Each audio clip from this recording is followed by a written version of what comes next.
My 20-year work anniversary email came in like a fart in the wind, automated, timestamp 4:03 a.m. Subject line, congratulations, Olivia, no signature. No confetti gif. Just a glitchy JPEG of a balloon so pixelated it looked like a kidney stone.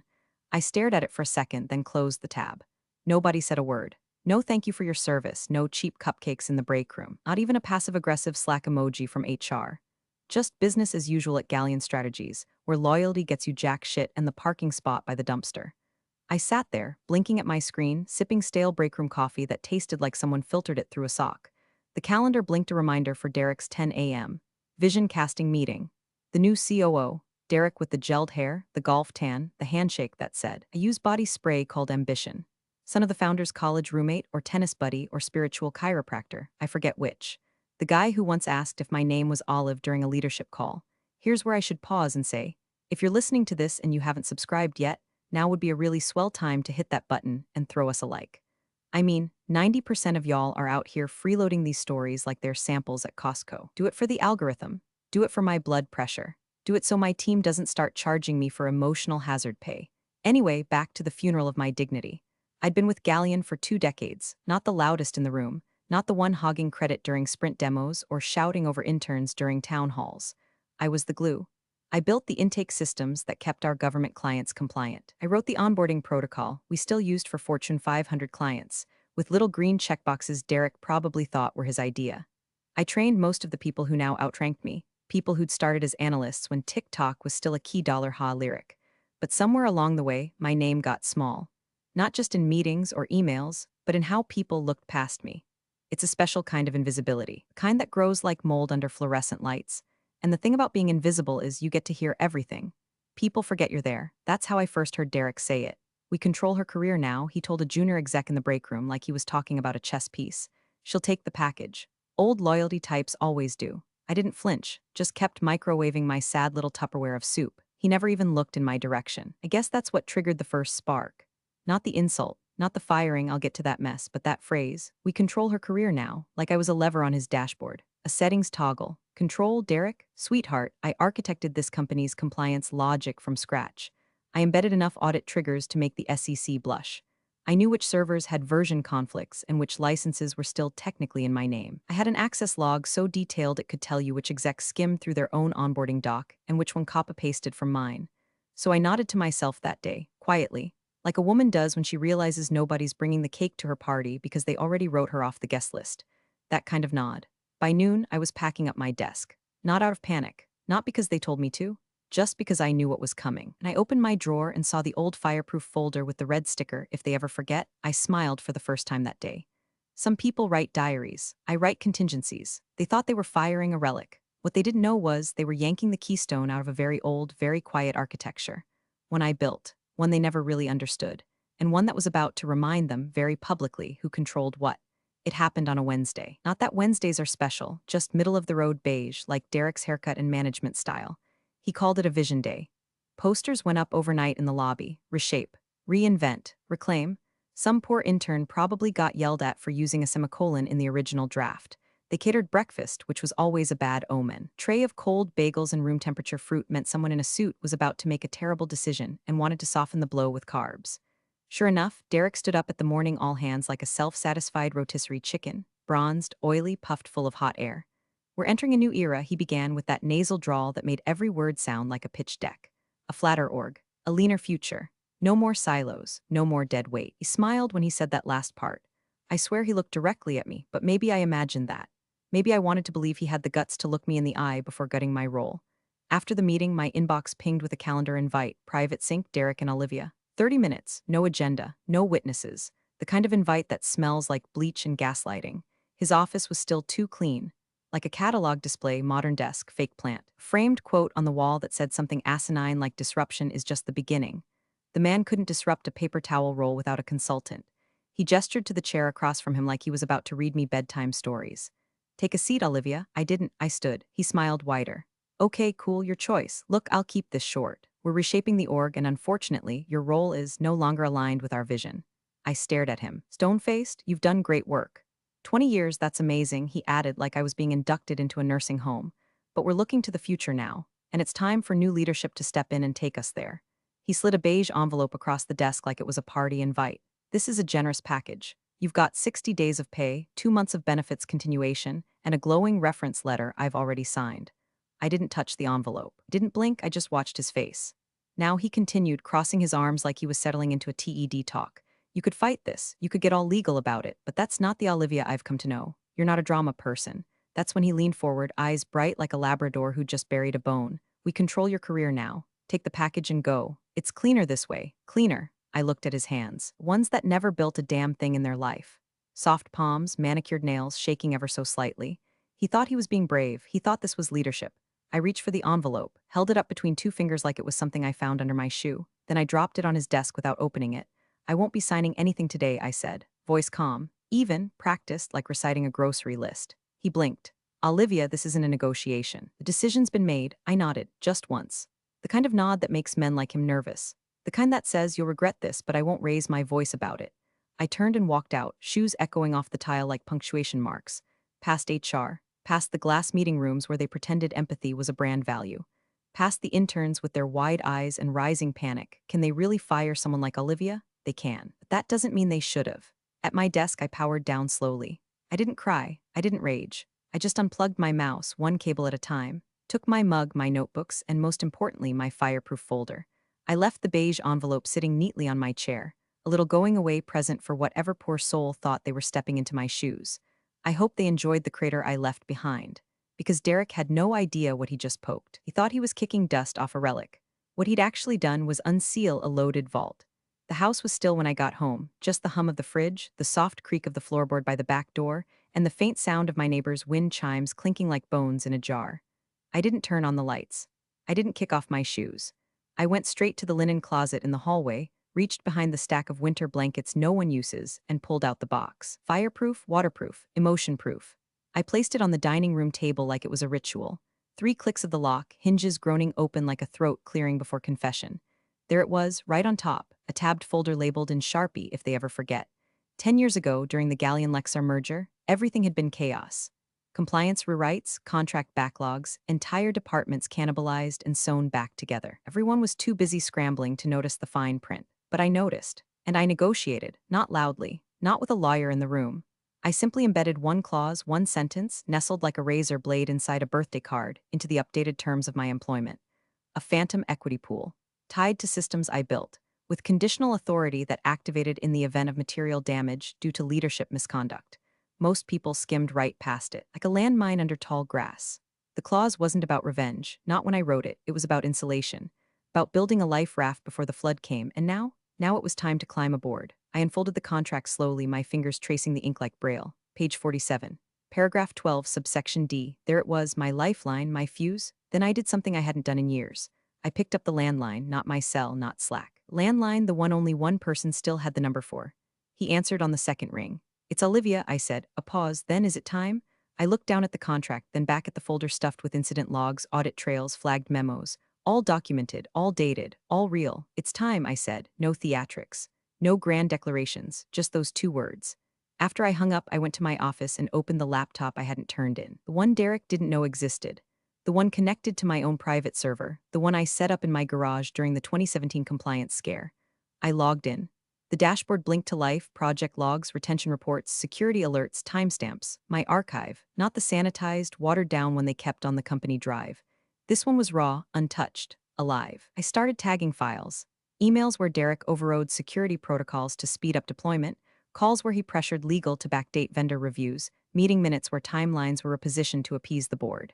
He was reckless, and like most men born into authority, he left a trail. By midnight, I had everything bundled, encrypted, named the file Olive's recipe collection PDF, and stored it in 5 separate cloud vaults, each with a unique access key. I wasn't taking chances, not this time. I slept for 4 hours, dreamless, then woke up and did what I always do, made coffee, checked the news, fed the neighbor's cat while she was in Arizona. To the world, I was just a woman between jobs. A quiet, middle-aged professional with a severance package and a head full of regrets. But the thing about quiet women is, we tend to work while everyone else is shouting. And while Derek was busy parading around with his Vision 2026 PowerPoint and his smug LinkedIn posts about organizational efficiency, I was laying out a grid of landmines so precise, so legally sound, they'd have to thank me before they bled. It wasn't just about getting my job back. It was about control. Because if they were going to forget who I was going to make damn sure they remembered exactly what I'd built. The beautiful thing about burning quietly is that nobody sees the smoke until the rafters are falling. 2 weeks after Derek's Vision Day, the office started rumbling like a bad stomach after gas station sushi. Clients weren't responding to Q4 rollouts. Onboarding calls were mysteriously missed. SLA deadlines began slipping like wet soap. No alarms at first, just low murmurs on internal chat threads. Hey, did anyone else notice? Wasn't that SOP deprecated last year? Where's the updated licensing doc? I'd seen this before. Change management executed by a man who couldn't manage a drawer divider. Derek had yanked out the bolts holding the floor together and replaced them with TED talk buzzwords. And now the plates were shifting. From my living room couch, cat curled against my hip, laptop glowing like a co-conspirator, I watched it unravel. Galleon's internal Slack still hadn't revoked my passive observer account, a quiet little oversight from a lazy IT department I once handpicked. I scrolled through threads with names like #client salvage, #emergency retention, and my personal favorite, #WTF is happening. I saw a junior PM named Aaliyah take the fall for a timeline snafu Derek himself had caused. She was sharp, green, and entirely unprepared to be cannon fodder. When she submitted her resignation, I read her farewell message 3 times. Polite, firm, and heartbreakingly optimistic. I've learned so much here. Onward and upward. You deserved better, Aaliyah, but Derek needed a sacrifice to throw at the board, and middle management was softer than firing another exec, so she became the crack filler in his collapsing dam. Meanwhile, a ghost stirred in the machine me. One afternoon, I logged into my offline archive and saw something interesting. A script request had pinged the file path for my old compliance memos. Not a standard query, someone tried to delete them. Not remove from drive delete. I'm talking overwrite the version history delete. They'd used outdated legal permissions, and the audit log flagged it as a failed unauthorized attempt. Nice try, Eric from legal. I watched the log timestamp. It happened at 3:47 p.m. That same day, Derek posted on Slack, excited to announce our simplified compliance structure. Clarity breeds excellence. I nearly choked on my coffee. My memos weren't decorative. They were cross-referenced in vendor contracts, layered into onboarding protocols, and included as validation checkpoints for third-party integrations. Deleting them wouldn't just cause confusion. It would nullify several key system workflows, which meant one thing: Derek was panicking. And panicked men with power make glorious messes. I called my lawyer again, just a 2-minute check-in. They've started touching your work, he said. I know, I replied, opening the next log file, and they're doing it badly. HR eventually marked my status in the system as inactive. No call, no confirmation, just a quiet flick of the switch. I saw the status change in a buried back-end report I still had access to, thanks to a shadow license tied to an old system I built and they never sunsetted. The kind of license Derek didn't even know existed because he'd told IT to consolidate legacy junk. Legacy junk, huh? He was stepping on landmines, and he didn't even know which decade they were from. Every day brought a new blunder: a misfiled tax document, an expired third-party cert, an acquisition prep file missing digital signatures I alone had authority to provide. The board hadn't noticed yet, but investors had. And when investors notice, the countdown begins. I watched it all unfold from the quiet hum of my kitchen, like a conductor with no baton, watching the orchestra tune itself into chaos. Validation wasn't loud. It didn't scream, "Look what they did to me." Validation just whispered, "Watch what happens next." And I did, with meticulous, ice-cold joy. The call came on a Thursday night just past 8:30. I remember because Jeopardy! Had just ended and I was halfway through a microwaved brownie that tasted like regret and office breakups. The screen lit up with a name I hadn't seen since the last company retreat: Sylvia Halpern, Senior Manager of Strategic Operations. Smart woman, a survivalist, the kind of person who never makes a call unless the ship's already taking on water. I answered on the second ring. Olivia. Her voice cracked like she'd been holding her breath too long. "It's Sylvia. Sorry to call so late. I didn't know who else to ask." I leaned back, kicked my feet onto the ottoman, and let the silence stretch. Let her fill the space. People always do. "I was in a strategy sync today," she said, swallowing hard. Derek brought up the weighted forecast integration report. "The 2021 one, the one you built." Of course he did. He pulled it up like he owned the thing, started quoting numbers, but it didn't make sense. The inputs weren't matching the client matrix. He got red in the face when Dev tried to ask about the dependency variables. I didn't say anything, just listened, sipping chamomile like it was bourbon. Sylvia inhaled sharply. "I have to ask, did you leave a version behind? Is there a walkthrough maybe? A draft? I mean, we can't find the source logic. Just says Galleon partial licensed use OHV 3.4 in the metadata." Was that you?" "They only licensed it," I said flatly. "Never owned it." The silence on the other end was almost warm, like static from an old radio tuned to the truth. She hesitated. "He's calling it proprietary. Claims it's our internal IP. But the clause, I think legal's starting to realize." She didn't finish the sentence. Instead, she asked, voice barely above a whisper, "Are you coming back?" That one hit the air like a dropped pin in a courtroom. I could hear the fear in her tone, but also something else. Hope, maybe even loyalty. I hadn't expected that from Sylvia. She always played things too close to the vest to pick sides. I didn't answer. Just stared at the file I had open on my screen, Architect Clause Activation Guide PDF. I'd revised it the night before. Tightened the language. Highlighted Derek's violations, but I said nothing. Let her sit in that question. Okay, she whispered after a beat like the wind had gone out of her. I didn't mean to put you in a spot. If anyone can stabilize this thing, she trailed off. She knew, everyone knew. Then her voice shifted, lower, more conspiratorial. Between you and me, legal's panicking. I heard someone say the word exposure in the lunchroom. And Derek, he's snapping at interns. Snapped our client yesterday. I don't think he realizes what he's done. Oh, he didn't, not yet, but he would. Just do what you need to do, Olivia, she said quietly. Some of us remember who built this place, who held it together when the merger almost killed us. We haven't all forgotten. Then she hung up. I sat there still, the silence settling over me like ash, not triumphant, not gloating, just waiting, watching the weight of the house lean toward my side. I looked again at my screen, logged into the archival shell I'd built in 2015, intended for audits and due diligence, but now pulsing with something more potent, leverage. In another window, the current org chart flickered open. Derek's name at the top. Below him, a dozen others, some who knew better, some who didn't, all standing on foundations I'd laid and forgotten. Asset or agent? I smiled. Let them wonder. That was always my favorite position anyway. Not in the spotlight, just behind the curtain holding the switch. The email hit just before lunch on a Monday, a time normally reserved for soggy sandwiches and budget reallocations, but this one came straight from the lead investor's office. All caps subject line, urgent, acquisition timeline at risk penalty clause implications. There's something almost musical about panic written in corporate font. Cold, sharp, sterile. The board didn't forward it. They summoned legal. Within the hour, the chief counsel was pale, sweating through his collar like someone had just whispered the word malpractice into his salad. Because the thing about due diligence in a high-stakes acquisition is that it doesn't care about ego or vision decks. It cares about signatures, compliance locks, and unbroken chains of authorization. And one of those links had my name on it. Back in 2013, I'd helped design the compliance module that ensured all third-party data usage met international audit standards. It wasn't flashy, wasn't the kind of thing execs bragged about at retreats, but it was essential. It sat buried in the architecture like a spinal cord, overlooked until it cracked. And during the merger rewrite, I'd quietly insisted that key activation protocols include dual auth signatures, one from the acting leadership, one from the originating system architect. Me. The clause was reviewed, approved, and buried, until now. Legal tried to activate the module to prep the acquisition docs for the buyer's team. The system spat out a denial, signature authority, incomplete, access rejected. And when they dug into the backend to override it, it didn't just block them, it triggered a compliance alert. Logged, time-stamped, archived. With a polite message I'd embedded years ago, please consult originating architect for final validation. Integrity is a legacy issue. That's when Derek panicked. And panic, as we've established, makes for good theater. He dragged out an outdated clearance form from some dusty onboarding binder and manually signed off on it himself, scrawling a forged timestamp like a kid cheating on a math test. Then he pushed it up the pipeline with a Slack message that said, "Greenlit for legal, moving forward. Let's go, let's nope." Within 40 minutes, the buyer's legal counsel caught the inconsistency. This isn't valid, they said. Protocol breach on signature integrity.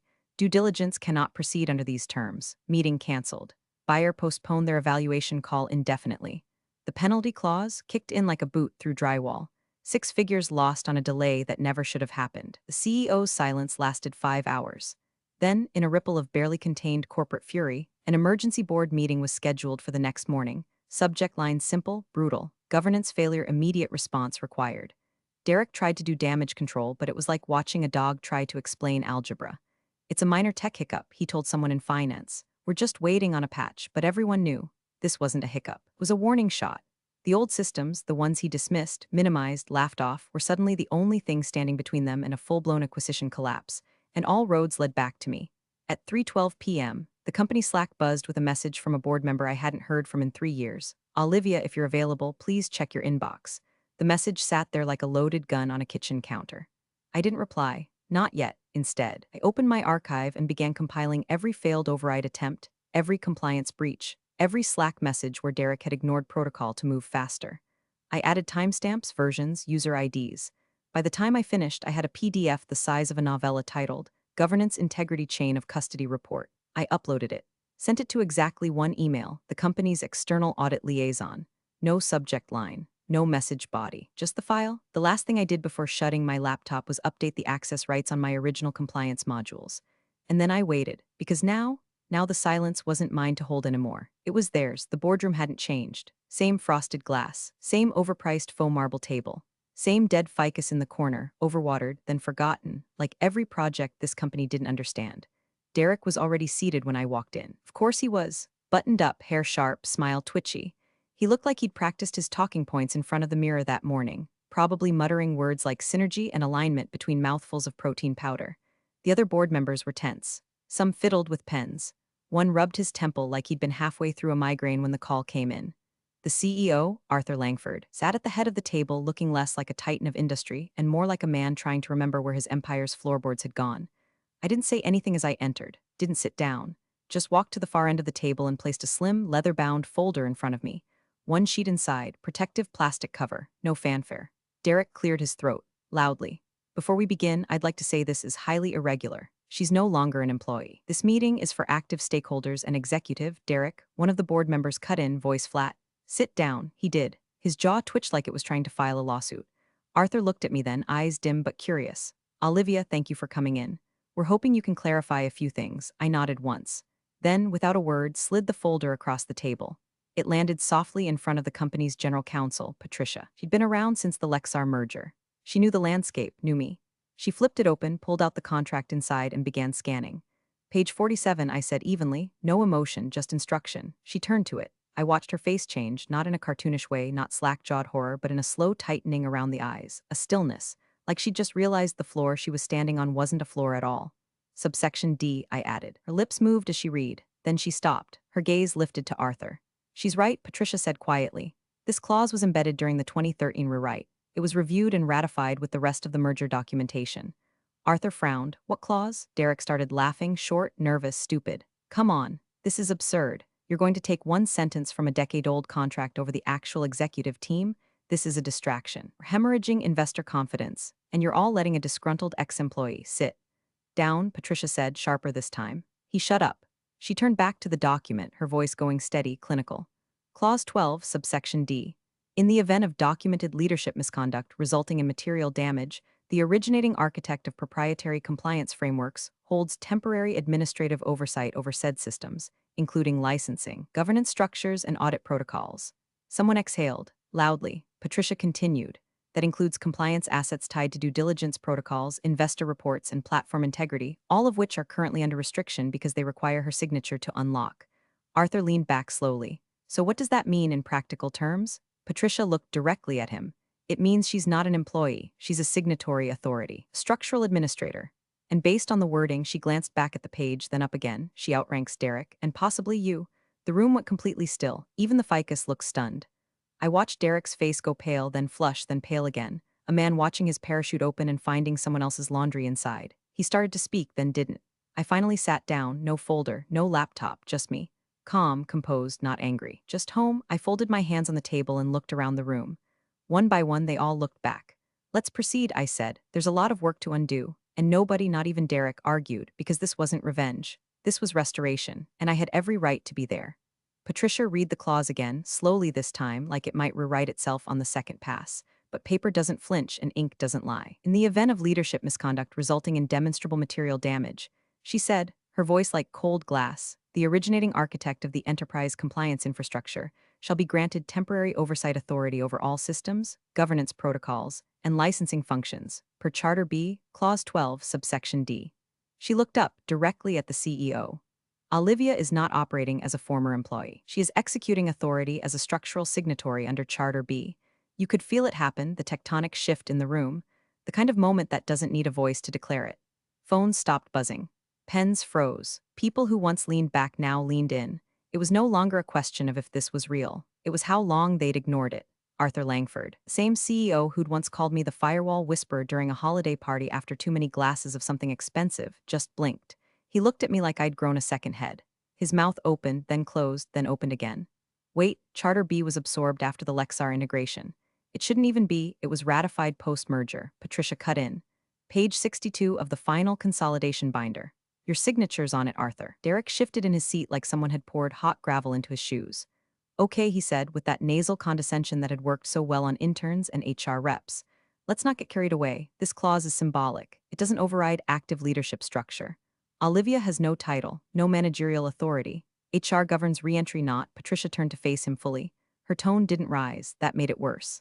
Derek, you fired your compliance architect, the one with sole authority over the licensing framework currently blocking our acquisition. You did this in the middle of a due diligence period, without legal review, without board consultation, and without reading the clause she built into the core operational charter of this company. She let that hang in the air like static, then added dryly, "You didn't fire a staff member. You fired your owner." Silence, not the silence of confusion, the silence of consequence. The kind that makes people suddenly remember every ignored email, every skipped review, every time they nodded through a meeting they didn't understand. Derek blinked fast like his eyes were trying to load a new reality. No, this can't be binding. HR would have caught it. There were protocols. Patricia interrupted, her patience now stripped to bone, and she wrote them. A few board members exchanged glances, each one trying to calculate how much of this mess was traceable to their own decisions, or lack thereof. The man from finance, Wilcox, cleared his throat. So what exactly does this mean, today? Practically speaking, Patricia didn't look away from Derek. It means Olivia holds provisional oversight powers tied to every legacy system, including the compliance architecture, data governance workflows, and vendor authorization keys. She has legal authority to approve, deny, or reroute any actions affecting operational integrity until such time as an internal audit deems leadership restored to compliance. Another beat. Then she turned to me. Would you like to assert your rights now? I exhaled through my nose, calm, steady. My breathing was the only sound in the room. I already have, I said. Everyone just watched. Waiting. In the corner of the room, Derek looked down at his hands like they'd betrayed him. And all I could think, as my pulse slowed to a deep, precise rhythm, was this: you were so sure I'd stay quiet, so sure I'd walk away. But you never read page 47. And now you're reading me. I stood, no tremble, no anger, just gravity.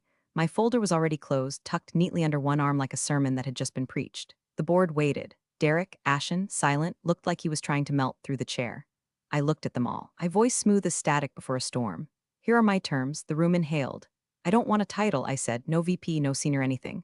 I answer to no department, no C-suite ladder, no chain of command. I want no team, no direct reports. No one wasting time scheduling coffee chats about synergy. A pause. I report to the board only. I oversee system compliance, architecture, governance, integrity. Everything I built, I keep. Every function that touches what I designed now answers to me. I held their gaze one by one. Let them feel it. My decisions are final, non-negotiable. Any override will trigger a system rollback and a formal notice to the investor group. Then, very casually, my compensation will triple. Silence, not disbelief, acceptance. They weren't shocked that I asked for it. They were shocked they hadn't thought to give it before. One of the directors, Jacobs, I think, whispered to the lawyer without looking away from me, "Can she do this?" Patricia didn't even glance up from the contract still resting in front of her. "She's not doing it, she already did." Arthur swallowed hard, his face pale under the fluorescent lights. "So we work for her now?" I didn't answer. Patricia did. Yes, one syllable. Sharp enough to cut through every illusion that had ever walked into that boardroom in a branded fleece vest thinking tenure equaled power. Derek stood slowly, like he wasn't sure how knees were supposed to function. He opened his mouth, no doubt about to bleat some final protest, but Arthur raised a hand. "Leave the room, Derek." That's all he said. No anger. Just the dry finality of a man who'd gambled with a system he didn't understand and lost the company's future to a clause he never read. Security was already waiting outside. Quiet, gray suits, the kind that moved without expression. Derek gathered what little paper he had, but his eyes stayed locked on me. Not defiant, just stunned. A man whose world had been coded by someone else. As he passed, I turned toward him. My voice was soft. No cruelty, no triumph, just the truth, worn like iron under silk. "You should have read what you signed." He flinched like the sentence itself had mass. And then he was gone. I turned back to the board. No applause, no nods of approval, just a slow, collective recalibration. The room itself seemed to lean differently now, like the building had shifted 1 inch to the left and no one could explain why. I reached into my bag, pulled out a small card, and placed it on the center of the table. "My updated directory profile," I said. The card was blank except for one word, etched in clean black font: architect. Not a title, a reality. The foundation, the designer, the firewall, the backbone. I walked out without another word. Let them rebuild what they broke. This time under my terms, by my design. Appreciate you sticking around, you legends of the break room. Subscribe for more chaos. Let's make your old managers spill their coffee in fear.